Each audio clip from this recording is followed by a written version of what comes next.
सुबह का सपना। उस रात जब आवाज आई। होटल के छोटे से कमरे में बैठी सुमित्रा की आंखें सुई की नोक सी बेचैन थीं। उसी शाम से घर में एक अजीब सी चुप्पी थी, जैसे किसी ने किसी की सांस को रोक दिया हो। उसके पति विनोद की तबीयत पिछले कुछ दिनों से गिर रही थी। बुखार आता, थकान बढ़ती और दवाइयां जैसे कोई असर न कर रही हों। बच्चे सो चुके थे और घर की दीवारों पर टंगा जता हुआ छोटा दीपक धुएं से धंस रहा था।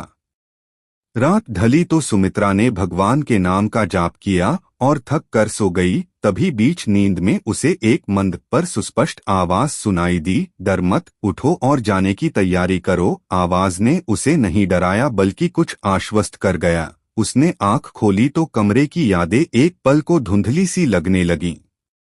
उसने देखा कि खिड़की से बाहर हल्की रोशनी आ रही है और उसके मन ने अचानक इच्छा जगी कि वो गांव के प्राचीन मंदिर जाकर माता के सम्मुख विनोद की तबीयत के लिए प्रार्थना करे। सुबह होते ही उसने बिना किसी को बताए अपनी छोटी सी थैली ली और घर से निकल पड़ी। रास्ते में उसे याद आया वही आवाज जो अब दिल में गूंज रही थी, समय पर पहुंचना, कल ही नहीं आज ही। सुमित्रा ने सोचा कि यह किसी अजान या किसी साधु की प्रेरणा है, पर मन के भीतर एक निर्भरता थी, जैसे किसी ने उसे एक चुनौती दी हो जिसे पूरा करना ही होगा। गांव की धूल आती जानती सड़कें उसे उस पुराने मंदिर की ओर ले गईं जहां वर्षों से वह जाती रही थी, पर आज कुछ और था। हवा में एक ठंडी ताजगी, पक्षियों का सन्नाटा और एक अजीब सी प्रार्थनात्मक गठरी। मंदिर में उसने दंडवत किया, दीपक जलाया और पूरे मन से विनोद की रक्षा हेतु हाथ जोड़कर प्रार्थना की। वापस लौटते वक्त उसका कदम जल्द था, पर घर पहुंचते पहुंचते दिमाग में एक शंका थी, क्या वही आवाज सपना थी या कोई संकेत।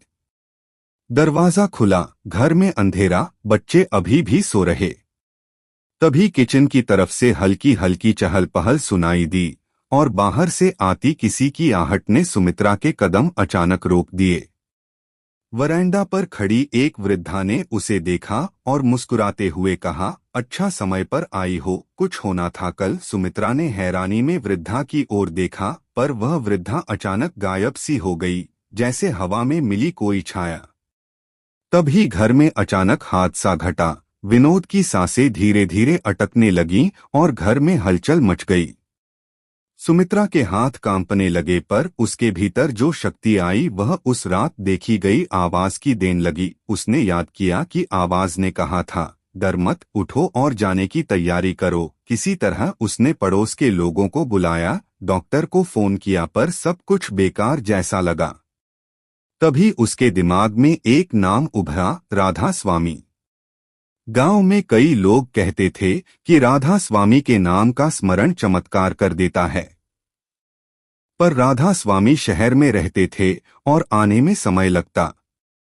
सुमित्रा ने डर के बावजूद विनोद के सिर पर हाथ रखकर अपने मन में बार बार उनका नाम लिया, राधा स्वामी, और उसी क्षण किसी ने जैसे कमरे का ताप बदल दिया।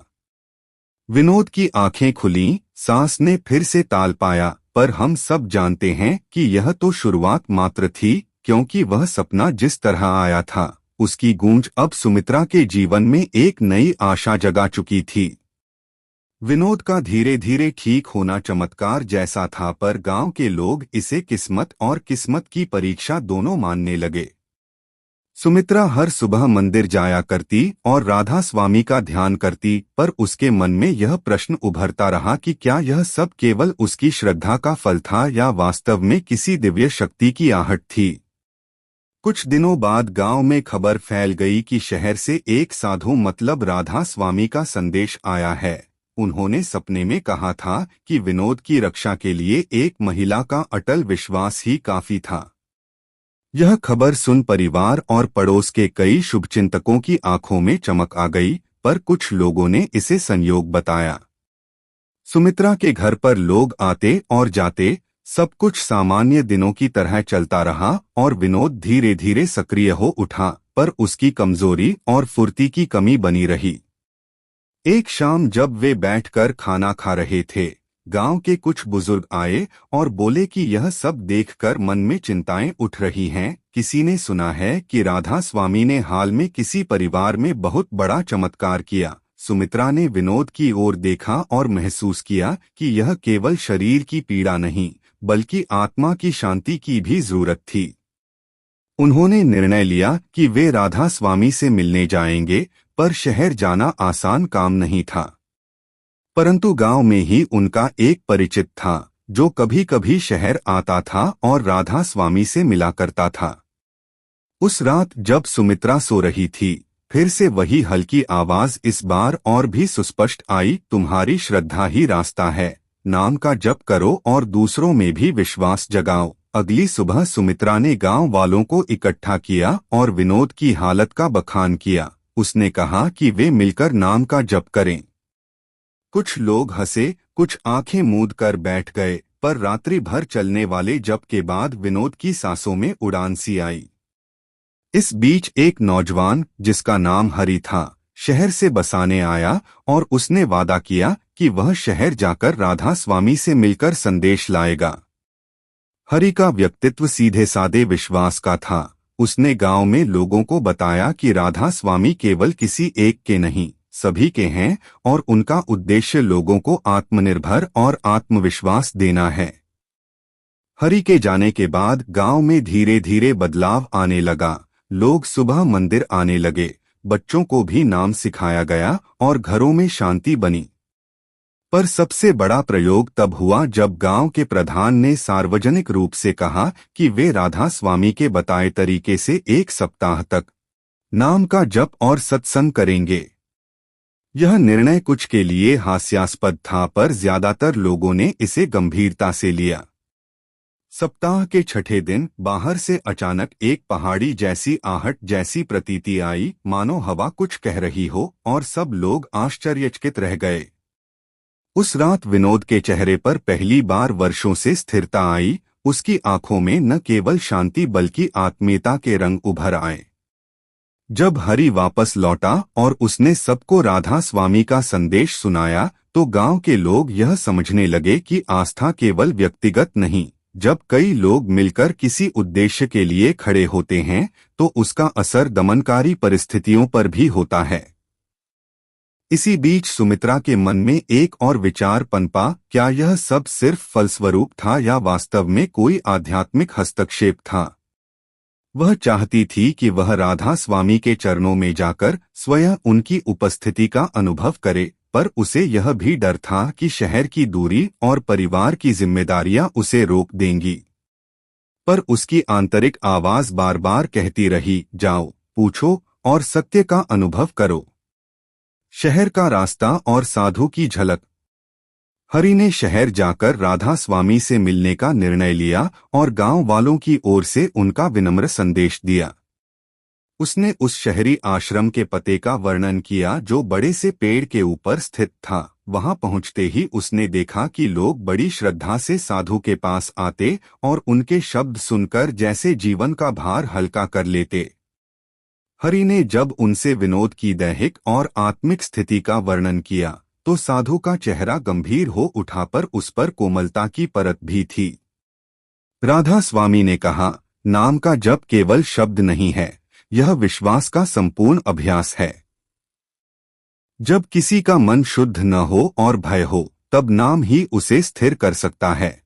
हरि को उस समय साधु की आवाज में एक अंतर्निहित शक्ति मिली जिसे वह शब्दों में बयां नहीं कर पाया।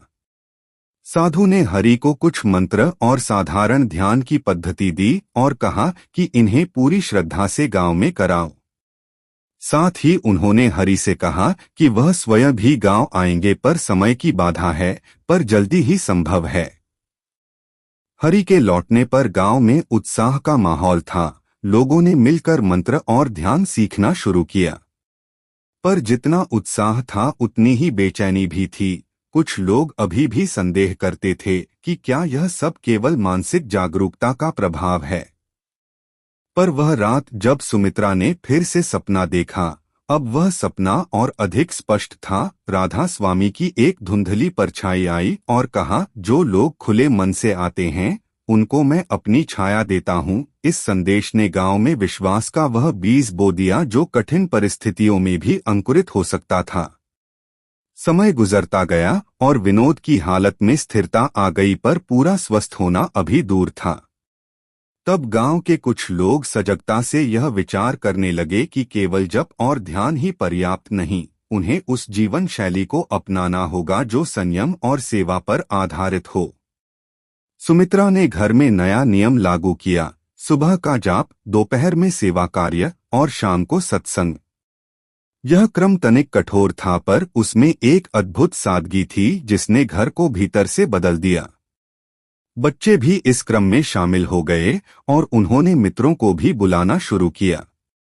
इसी बदलाव के बीच हरि ने बताया कि राधा स्वामी जल्द ही गांव आकर सत्संग करेंगे। यह सूचना सुनकर गांव के लोग भार से हल्के होते दिखे, पर उनमें एक प्रकार की गंभीरता भी समा गई, जैसे कोई निर्णायक परीक्षा आने वाली हो। रात के उस समय जब सब तैयारी कर रहे थे, सुमित्रा ने विनोद से कहा, यदि वे आएंगे तो मैं उनसे मिलकर बताऊंगी कि किस तरह उनके नाम ने हमें बचाया। विनोद ने उसकी आंखों में देखा और धीरे से कहा, मैं चाहता हूं कि यह केवल हमारे लिए न हो बल्कि हर किसी के लिए प्रेरणा बने। और इस तरह गांव ने मिलकर उस आगमन की प्रतीक्षा शुरू कर दी जो उनकी जिंदगियां बदलने वाला था। सत्संग का दिन और भीड़ की आहट। उस दिन गांव के खेतों और गलीनुक्कड़ों में ऐसी हलचल थी जैसे कोई त्योहार हो। लोग साफ सुथरे कपड़े पहनकर एक खुली जमीन पर इकट्ठा हुए जहां राधा स्वामी बैठने वाले थे। बच्चे फूल लेकर भाग रहे थे और बुजुर्ग अपनी यादों में खोकर उस दिन की महिमा का वर्णन कर रहे थे जब उनके गांव में पहली बार किसी संत ने कदम रखा था। जब राधा स्वामी पहुंचे तो उनका चेहरा शांति से, पर पूरा समुदाय उनकी ओर खिंच गया। उनकी उपस्थिति में कुछ ऐसा लग रहा था जो शब्दों से परे था, एक प्रकार की सहज गरिमा। उन्होंने सबसे पहले विनोद की दशा सुनी, फिर सुमित्रा ने उनकी आंखों में देखते हुए पूरा प्रसंग सुनाया, उस रात की आवाज, मंदिर की प्रार्थना और कैसे अचानक विनोद की हालत में सुधार आया। साधु ने शांत मुद्रा में उनकी बात सुनी और फिर कहा, यह संसार कर्म और कृपा से चलता है। जब किसी की आस्था निस्वार्थ होती है तो प्रकृति भी उसके काम में सहायक बन जाती है। उनकी बातों में एक सरल पर सार था। फिर उन्होंने गांव वालों को समझाया कि नाम का जप क्यों प्रभावी है। नाम में जो स्फूर्ति है वह व्यक्ति के भीतर के भय को कम करती है और उसके मन को केंद्रित करती है। जब मन केंद्रित होता है तो शरीर स्वयं अपने आप को उत्तम स्थिति में लाने का प्रयत्न करता है। सत्संग के बाद लोगों ने अपने प्रश्न रखे, कुछ तो ऐतिहासिक अनुभव बताने लगे, कुछ ने जीवन के कठिन सवाल पूछे। राधा स्वामी ने हर प्रश्न का उत्तर करके व्यक्तियों को एक नई दिशा दिखाई। पर एक पल ऐसा आया जिसने सभी की आंखों में नमी ला दी, जब उन्होंने कहा, आप सबकी असली परीक्षा यही है कि आप अपने घरों में जो शांति और प्रेम पाते हैं उसे बाहर भी फैलाए। यह वाक्य वृद्धों के लिए सीख था और बच्चों के लिए प्रेरणा। सुमित्रा ने उस समय महसूस किया कि उसके भीतर से जो डर था वह धीरे धीरे पिघल रहा है। अब उसका भय केवल विनोद की बीमारी ही नहीं था, बल्कि समाज के नजरिए से जुड़ी हुई बात भी हल्की पड़ रही थी। सत्संग के बाद राधा स्वामी ने गांव में कुछ दिनों तक रुकी रहने का प्रस्ताव रखा और लोगों को छोटे छोटे अभ्यास सिखाए, सांसों की साधना, नाम का जप और सेवा का महत्व। यह छोटी छोटी तकनीकें घर घर में पहुंचने लगीं और जैसे जैसे लोग इन्हें अपना रहे थे वैसे वैसे गांव की आंतरिक आवाजें बदलने लगीं। लोगों में एक नया आत्मविश्वास उभरा। वे अब अपने घरों में छोटा सा बदलाव करके देखना चाहते थे, एक दूसरे के साथ बात करना, दुखों को बांटना और हंसी साझा करना। उस शाम जब सब घर लौट रहे थे, सुमित्रा ने विनोद का हाथ पकड़ा और कहा, देखो हमने एक नई शुरुआत कर दी है। विनोद ने उसकी आंखों में देखा और मुस्कुराते हुए कहा, और यह शुरुआत सिर्फ हमारे लिए नहीं बल्कि हर उस इंसान के लिए है जो अपने जीवन में प्रकाश चाहता है। संशय, संघर्ष और सामुदायिक सेवा। सत्संग के पश्चात गांव में जो परिवर्तन आया वह सबके लिए एक नया अनुभव था, पर हर परिवर्तन के साथ संशय भी आता है। कुछ लोगों ने तो इसे केवल मनोवैज्ञानिक असर माना, नाम जपने से कैसे रोग ठीक होगा, इस तरह के प्रश्न उठे और कुछ ने इसे नजरअंदाज कर दिया। परंतु गांव में काम करने वाली छोटी छोटी समितियों ने निर्णय लिया कि वे सामुदायिक सेवा के जरिए इस शिक्षा को और भी मजबूत करेंगे। सुमित्रा ने, जो पहले केवल घर की गृहिणी थी, अब गांव के स्वास्थ्य शिविर में स्वयं सेवा करने लगी।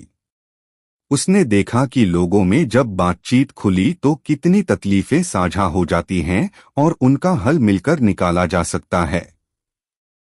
वहीं विनोद ने भी धीरे धीरे अपना जीवन फिर से संभालना शुरू किया। उसने पशुओं की देखभाल में हाथ बटाया और सुबह शाम जप में साथ दिया। पर सबसे बड़ा संघर्ष तब आया जब गांव के कुछ प्रतिष्ठित परिवारों ने इस तुलना को राजनीतिक रंग दे दिया। कुछ लोग जो पहले आयोजन के आयोजक थे, अब असंतुष्ट हो गए क्योंकि गांव में कुछ का प्रभाव कम होता दिखाई दिया। यह राजनीति एक नए तनाव का कारण बनी। सुमित्रा ने देखा कि जहां एक तरफ लोग सेवा कर रहे हैं और नाम का जप करके शांति पा रहे हैं, वहीं कुछ लोग स्वार्थ के लिए इस आंदोलन का विरोध कर रहे थे। पर राधा स्वामी की सिखावन ने सबको यह बताया कि सच्ची सेवा निस्वार्थी होती है और जो निस्वार्थी नहीं है वह थोड़े समय के लिए प्रचलित हो सकता है पर वास्तविक परिवर्तन नहीं ला सकता। एक दिन गांव में एक पुरानी औरत आई जो अपने बेटे की नौकरी के संबंध में दुखी थी। उसके आंसुओं को सुखाने के लिए सुमित्रा ने उसका हाथ पकड़ा और गांव के लोगों से मदद मांगी। लोगों ने मिलकर छोटे छोटे उपाय किए। किसी ने उसे रोज का काम दिया, किसी ने आर्थिक मदद की और किसी ने परामर्श दिया। वह महिला रोते रोते वही जनता के सामने धन्यवाद के आंसू बहा दी। यह घटना बताती थी कि जब समुदाय के लोग एक दूसरे के लिए खड़े होते हैं तो किसी भी संकट का सामना किया जा सकता है। इसी बीच विनोद की हालत में एक नया उल्लास आया। वह अब पहले से अधिक जीवंत दिखने लगा और उसकी आंखों में एक नई चमक आ गई। पर सुमित्रा का दिल अभी भी चैन से नहीं बैठा। वह जानती थी कि असली परीक्षा यह है कि यह परिवर्तन टिकेगा या नहीं। गांव के बड़े बुजुर्ग भी अब दो समूहों में बंट रहे थे, एक जो सत्संग और सेवा को आगे बढ़ाना चाहते थे और दूसरे जो पुरानी व्यवस्थाओं को कायम रखना चाहते थे। पर इसी विभाजन में भी एक सच्चाई उभर कर आई, परिवर्तन की राह कठिन होती है, पर जो लोग दृढ़ रहते हैं वे अंततः सफलता पाते हैं। राधा स्वामी ने गांव के लोगों को समझाया कि परिवर्तन का अर्थ केवल धार्मिक आचरण नहीं, यह जीवन जीने का तरीका है। एक दूसरे की सहायता करना, कर्म करना और विश्वास बनाए रखना। परीक्षण और आस्था की कसौटी। समुदाय में चल रहे संघर्ष के बीच एक नया संकट खड़ा हो गया। गांव के पास बहने वाली नहर में अचानक प्रदूषण घटना ने खेती को प्रभावित करना शुरू कर दिया। फसलें पीली होने लगीं और किसानों के चेहरे पर चिंता के बादल छा गए। लोगों ने सोचा कि यह केवल मौसम की मार है, पर कुछ बुजुर्गों ने कहा कि यह किसी द्वेषपूर्ण योजना का नतीजा हो सकता है। इस घटना ने गांव को फिर से एक परीक्षण में डाल दिया। क्या वे अपने नैतिक और आध्यात्मिक आदर्शों पर कायम रहेंगे या शांति भंग कर देंगे? सुमित्रा और विनोद ने गांव के संत की प्रेरणा से एक सफाई अभियान की शुरुआत की। युवाओं ने मिलकर नहर की सफाई की और महिलाओं ने गांव के तालाबों की जांच शुरू की। सेवा का यह कार्य कठिन था, परंतु लोगों ने देखा कि मिलकर संसाधन और समय देने से समस्या कुछ हद तक हल हो रही है। इसी समय कुछ वरिष्ठ लोग आए और कहा कि वे राधा स्वामी से सलाह लेने वाले हैं। राधा स्वामी ने गांव में आकर कहा कि इस संकट का भी समाधान है। जब बाहरी समस्या आती है तो उसे बाहरी उपायों से हटाया जाना चाहिए, पर उसे स्थायी रूप से मिटाने के लिए मन और हृदय की सफाई भी जरूरी है। उन्होंने गांव को निर्देश दिया कि वे सप्ताह भर तक नहर के किनारे सामूहिक नाम जप और सेवा करें। लोगों ने मेहनत जारी रखी और कुछ ही दिनों में नहर का पानी साफ होना शुरू हो गया। यह देखकर गांव के लोगों का विश्वास और भी दृढ़ हुआ। परंतु वही पुरानी विद्वेषी शक्तियां जो परिवर्तन का विरोध कर रही थीं, अब और भी तीव्र हो गईं। उन्होंने बाजार में अफवाह फैलाई कि गांव के लोग केवल अंधविश्वासिक हो रहे हैं और उनकी जमीन खराब हो रही है। सुमित्रा ने देखा कि परिवर्तन की राह में विरोध भी आता है और उसे सहन करने का साहस चाहिए। उसने गांव के विद्यालय में बच्चों को साफ पानी और स्वच्छता के महत्व पर व्याख्यान देना शुरू किया और इससे बच्चों और युवाओं में जागरूकता आई। इसी बीच विनोद ने निर्णय लिया कि वे बाजार की समिति में जाकर उन अफवाह निवासियों का सामना करेंगे और सच्चाई दिखाएंगे। वह गया और अपनी हालत का साक्ष्य, सुधारती हुई फसलें और साफ पानी लोगों के सामने रखा। धीरे धीरे अफवाहों का असर घटने लगा। इस सब के दौरान सुमित्रा का विश्वास और भी गहरा हुआ। उसने महसूस किया कि सत्संग और सेवा मिलकर काम करते हैं। नाम का जप मन को शांत करता है और सेवा हाथों में शक्ति भर देती है। और इस सिद्धांत ने गांव को एक बार फिर संकट से बाहर निकाल दिया, पर यह भी सिखा दिया कि आस्था का असली मूल्य तब परखा जाता है जब संकट की आग आपका मन नहीं झुलसाती। आशीर्वाद का स्पर्श और नई उम्मीद। जब गांव नहर की समस्या से निकला तो लोगों में नई उमंग और विश्वास का संचार हुआ। राधा स्वामी ने एक शांत सभा रखी जहां उन्होंने गांव के लोगों को यह समझाया कि असल आशीर्वाद वही है जो कठिनाई के क्षणों में मिलकर संघर्ष करने से आता है। उनके शब्दों में एक ऐसी गर्माहट थी कि सभी श्रोता उनके पास जोर से खींचे चले गए। उसी सभा में साधु ने विशेष रूप से सुमित्रा की रीढ़ की हिम्मत की प्रशंसा की और कहा, जो अपना डर परास्त कर दे वही सच्चे धर्म का अनुयायी है। यह सुनकर सुमित्रा की आंखों में आंसू आ गए, पर वे आंसू खुशी के थे। राधा स्वामी ने गांव वालों को एक सरल उपदेश दिया, प्रतिदिन नाम का जप और एक छोटा सा सेवा कार्य, और कहा कि यही जीवन की सच्ची साधना है। उनकी उपस्थिति से सभी में एक असीम ऊर्जा फैल गई थी। लोग फिर से काम में लग गए, लेकिन इस बार उनके कर्मों में सोच और भावना दोनों समाहित थीं। इसी समय विनोद की तबीयत पूरी तरह सुधर रही थी और वह जीवन की छोटी छोटी खुशियों को मानने लगा। उसने गांव के युवाओं को पशुपालन सिखाना शुरू किया और सुमित्रा ने गांव की महिला मंडली की अगुवाई संभाली, जिससे औरतें आत्मनिर्भर बनीं। इस बीच राधा स्वामी ने घोषणा की कि वे कुछ समय गांव में रहेंगे और जो भी व्यक्ति चाहता है वह उन्हें निजी सलाह देने के लिए मिल सकता है। इससे गांव में लोगों की उम्मीदें और भी बढ़ गईं। उस रात जब सब घर बैठे थे, सुमित्रा ने राधा स्वामी से मिली प्रेरणा के साथ यह सोचने लगी कि कैसे एक सपने की आहट ने उनके जीवन को बदला। वह जानती थी कि वह आवाज केवल एक संकेत नहीं थी, बल्कि एक निवेदन था कि वे अपने घरों को फिर से प्रेम और स्नेह का केंद्र बनाएं। अगले दिन गांव में एक छोटी सी सभा आयोजित हुई जहां साधु ने सभी को पानी भर कराने के लिए कहा। उन छोटी छोटी पारस्परिक सेवाओं ने गांव में आपसी भलाई बढ़ाई। लोग अब एक दूसरे की जरूरतों को समझने लगे और मदद के लिए आगे आने लगे।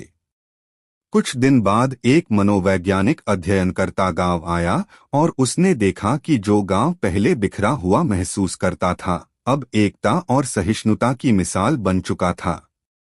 उसने देखा कि सत्संग और सेवा के मिलन से लोगों में जीवन के प्रति सकारात्मक दृष्टिकोण आया है और मानसिक स्वास्थ्य में भी सुधार हुआ है। यह जानकर गांव के लोग अनुग्रहित महसूस करने लगे और वे जान गए कि उनकी यात्रा केवल विनोद की उन्नति तक सीमित नहीं थी, यह एक समग्र परिवर्तन था जो परिवारों और समुदायों की सोच बदलने में सफल रहा। चुनौती का सामना और सच्चाई की जीत। गांव में स्थिरता स्थापित हो चुकी थी, पर बाहरी दुनिया की तपिश कुछ अलग ही थी। एक दिन शहर के अखबार में एक लंबा लेख छपा जिसमें यह दावा किया गया कि गांव के बदलाव केवल मीडिया की कृपा से प्रचारित हैं और उनका कोई वास्तविक आधार नहीं। यह लेख कुछ लोगों के मन में फिर से शंकाएं घेरने लगा, पर गांव के लोगों ने मिलकर निर्णय लिया कि वे अपने अनुभवों को स्वयं दुनिया के सामने रखेंगे। उन्होंने एक सार्वजनिक मेला आयोजित करने का निश्चय किया जहां वे अपने काम और परिवर्तन को प्रदर्शित करेंगे। सुमित्रा और विनोद ने मिलकर वहां पर एक स्टॉल लगाया जिसमें उन्होंने बतौर प्रदर्शन रखा कि किस तरह सेवा और नाम जप ने विनोद की तबीयत ठीक करने में मदद की। लोगों ने फोटो, वीडियो और साधारण वैज्ञानिक डेटा भी रखे, पानी के नमूनों, फसल की तस्वीरें और गांव के लोगों के वक्तव्यों के रूप में।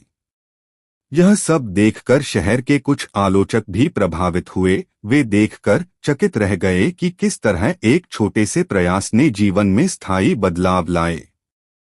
पर सबसे बड़ी चुनौती तब आई जब कुछ पूर्व विरोधी गांव के बाहर से आए और खुले मंच पर सवाल उठाए, क्या आपने किसी प्रकार की दवा ली थी? क्या यह सब किसी इलाज की देन नहीं? सुमित्रा ने ठंडे मन से उन प्रश्नों का उत्तर दिया और विनोद के चिकित्सीय रिकॉर्ड और गांव के स्वास्थ्य कार्यकर्ताओं के बयानों को प्रस्तुत किया। जब तथ्यों को सामने रखा गया तो आलोचक उधेड़बुन में पड़ गए। घटना ने साबित कर दिया कि अनुभव और प्रमाण साथ मिलकर ही सच्चाई को स्थापित करते हैं। इसी मंच पर राधा स्वामी ने लोगों को निर्देश दिया कि वे सच्चाई और सहानुभूति के साथ दुनिया से पेश आए। जब आप सच्चाई को प्रेमपूर्वक पेश करते हैं, उन्होंने कहा, तो विरोधी भी आखिरकार समझते हैं। यह दिन गांव के लिए एक ऐतिहासिक मोड़ बन गया, जहां शंका को तथ्य और प्रेम ने चीर दिया। लोग अब पहले से अधिक आत्मविश्वासी हो गए और इस अनुभव ने गांव की पहचान बदल दी। फैलती प्रेरणा और नई दिशाएं। गांव की कहानी धीरे धीरे आसपास के इलाकों तक फैलने लगी। लोग दूर दराज के गांवों से आकर उनकी पद्धतियां सीखने लगे, कैसे नाम जप और सेवा से सामुदायिक स्वास्थ्य सुधारा जा सकता है। सुमित्रा को अनेक जगहों से आमंत्रण मिला कि वे अपनी कहानी बताएं। वह विनम्र होकर बताती कि कैसे एक साधारण सपना और एक अटूट विश्वास ने उन्हें बदल दिया। इस बीच राधा स्वामी ने भी गांव में एक छोटी सी पाठशाला की शुरुआत करने का प्रस्ताव रखा जहां बच्चों को आध्यात्मिक मूल्यों के साथ साथ आधुनिक शिक्षा भी दी जाएगी। यह विचार गांव में खूब सराहा गया और कई लोग प्रायोजक बनकर आगे आए। साथ ही गांव ने एक स्वास्थ्य केंद्र भी खोला जहां नियमित जांच और औषधीय शिक्षा दी जाती। यह सब कुछ पहले की तुलना में आश्चर्यजनक बदलाव था। फिर भी सुमित्रा जानती थी कि परिवर्तन एक सतत प्रक्रिया है, इसलिए उन्होंने हर महीने सेवा और सत्संग के कार्यक्रम आयोजित करने की परंपरा बनाई। गांव के युवा अब स्वयंसेवक बनकर अन्य गांवों में जागरूकता फैलाने लगे। उनकी कहानी ने दिखाया कि आध्यात्मिकता और सामाजिक कार्य हाथ में हाथ देकर चल सकते हैं। धीरे धीरे यह मॉडल पास के कई गांवों में अपनाया गया और लोग वहां के अनुभवों को साझा करने लगे। वचन और वक्त, चमत्कार की सत्यता। समाप्ति की ओर आते हुए गांव में एक सभा आयोजित की गई जिसमें राधा स्वामी ने कहा कि असली चमत्कार किसी एक घटना में नहीं बल्कि निरंतरता में है। यदि आप सुबह उठाकर नाम जप और सेवा करते रहेंगे तो वही असली चमत्कार है जो पीढ़ियों तक चलता है। उस दिन सुमित्रा ने समझा कि जो आवाज उसे रात में आई थी वह केवल एक संकेत नहीं बल्कि एक आमंत्रण था, जीवन को फिर से संभालने और दूसरों के जीवन में भी प्रकाश पहुंचाने का। गांव ने अब स्थायी रूप से एक शांति और सहजीवन का मार्ग अपना लिया था। जबकि विनोद की सेहत पूरी तरह ठीक नहीं हुई थी, पर जीवन की गुणवत्ता और खुशी लौट आई थी। उस दिन गांव वालों ने मिलकर एक वृक्ष लगाया। वह वृक्ष उस रात की यादगार था जब सुमित्रा ने पहली बार सपना देखा था। राधा स्वामी ने हाथ रखकर आशीर्वाद दिया और कहा, यह वृक्ष आपके विश्वास और सेवा का प्रतीक है। जब वे सब घर लौटे तो सुमित्रा ने अपने मन में यह कटिबद्ध किया कि वह इस पथ पर चलते रहेंगे और अपने अनुभव दूसरों तक पहुंचाते रहेंगे। और इस तरह से वह सपना जिसने एक रात में उनकी नींद तोड़ी, धीरे धीरे पूरे गांव के जीवन को संवार गया। और साचों चमत्कार का अर्थ यही सिद्ध हुआ कि जब मानवता, आस्था और सेवा एक साथ आते हैं तो जीवन में ऐसे बदलाव आते हैं जो शब्दों में बयां नहीं किए जा सकते, वे महज अनुभव किए जाते हैं।